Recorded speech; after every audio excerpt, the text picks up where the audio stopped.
नमस्कार। कभी सोचा है कि हमारे छोटे छोटे रोजमर्रा के काम क्या ब्रह्मांड की इस विशाल योजना में सच में कोई मायने रखते हैं?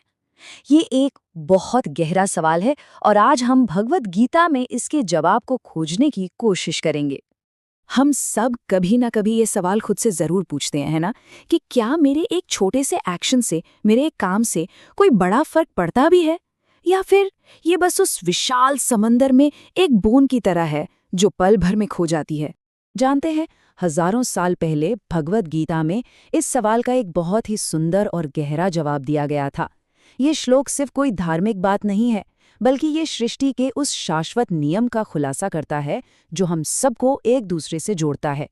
चलिए इसे थोड़ा और गहराई से समझते हैं।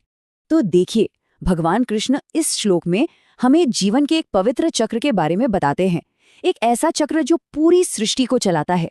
ये एक ऐसी चेन है जिसकी हर कड़ी दूसरी से मजबूती से जुड़ी हुई है और हर एक का होना दूसरे पर निर्भर करता है। तो ये चक्र आखिर काम कैसे करता है? इसकी शुरुआत होती है हमारे कर्म से, यानी जो भी हमारे कर्तव्य हैं। अब जब यही कर्म बिना किसी स्वार्थ के एक शुद्ध चेतना के साथ किए जाते हैं तो जानते हैं क्या होता है? वो यज्ञ बन जाते हैं। इस यज्ञ से होता है पर्जन्य, यानी वर्षा। वर्षा से पैदा होता है अन्न, और फिर उसी अन्न से सभी प्राणियों का, मतलब हम सभी का पोषण होता है। सोचिए कैसे एक शुद्ध कर्म पूरी सृष्टि की समृद्धि का आधार बन जाता है। और हाँ, ये कोई एक बार होने वाली प्रक्रिया नहीं है। भगवान कृष्ण इसे एक चक्र या पहिया कहते हैं, जिसे लगातार घुमाते रहना जरूरी है। जब हम अपने हिस्से का काम सही भावना से करते हैं तो असल में हम इस ब्रह्मांडीय पहिए को आगे बढ़ा रहे होते हैं, जिससे दुनिया में संतुलन और सद्भाव बना रहता है। अब यहाँ एक सवाल मन में आ सकता है। यज्ञ शब्द सुनते ही हमारे दिमाग में क्या आता है? शायद हवन या कोई अग्नि अनुष्ठान, राइट? लेकिन क्या गीता में इसका अर्थ सिर्फ इतना ही है या फिर कुछ और भी गहरा है? गीता में यज्ञ का मतलब बहुत ही व्यापक और सुंदर है। यज्ञ का असल मतलब है कोई भी ऐसा काम जो बिना किसी स्वार्थ के एक बड़े मकसद के लिए एक भेंट या एक अर्पण के रूप में किया जाए। इस स्लाइड पर ये अंतर बहुत साफ दिखता है। एक तरफ है इसका शाब्दिक अर्थ जो पुराने वैदिक अनुष्ठानों से जुड़ा है, और दूसरी तरफ है इसका प्रतीकात्मक अर्थ जो आज हमारे लिए बहुत ज्यादा मायने रखता है।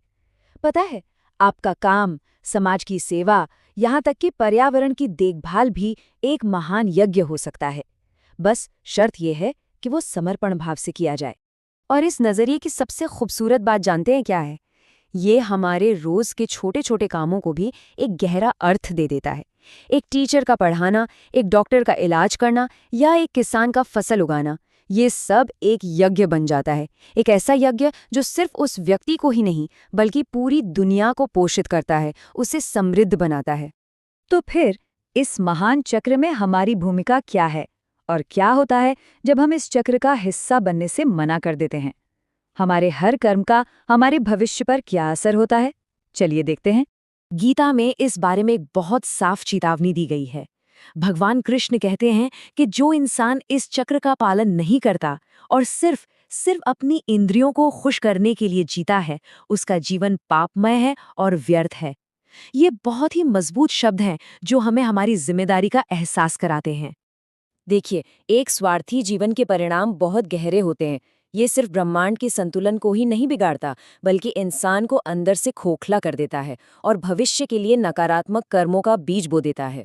जब हम सिर्फ लेने के बारे में सोचते हैं, देने के बारे में नहीं, तो हम खुद को ही असंतोष और इच्छाओं के एक कभी ना खत्म होने वाले जाल में फंसा लेते हैं। तो सवाल ये है कि आज की इस मॉडर्न दुनिया में हम इस जीवन चक्र का सम्मान कैसे कर सकते हैं? हम अपने काम को पूजा की तरह कर सकते हैं। प्रकृति को उतना ही लौटा सकते हैं जितना हम उससे लेते हैं। बिना किसी स्वार्थ के दूसरों की मदद कर सकते हैं और ऐसे काम कर सकते हैं जो आने वाली पीढ़ियों के लिए और पूरी दुनिया की भलाई के लिए हों। ये सभी यज्ञ के ही तो आधुनिक रूप हैं। जब हम इस समझ के साथ जीना शुरू कर देते हैं ना, तो हमारे काम सिर्फ काम नहीं रह जाते, वो एक भेंट बन जाते हैं, एक प्रार्थना बन जाते हैं। और यहाँ सबसे ज़रूरी बात यह है कि हम क्या कर रहे हैं, इससे ज़्यादा ज़रूरी ये है कि हम उसे किस भाव से कर रहे हैं। गीता का सार यही तो है, फल की चिंता किए बिना एक बड़े उद्देश्य के लिए अपने कर्तव्य को निभाते चलो। और यही इस पूरी चर्चा का सार है। जब हम अपने स्वार्थ से ऊपर उठकर एक भेंट के रूप में अपना काम करते हैं, तो हमारा हर छोटा बड़ा कर्म उस ब्रह्मांडीय ऊर्जा का हिस्सा बन जाता है जो इस पूरी सृष्टि को थामे हुए है। तो अगली बार जब भी कोई काम करें, बस एक पल के लिए रुकें और खुद से पूछें, मेरा ये अगला कर्म इस ब्रह्मांड के लिए क्या भेंट बनने जा रहा है।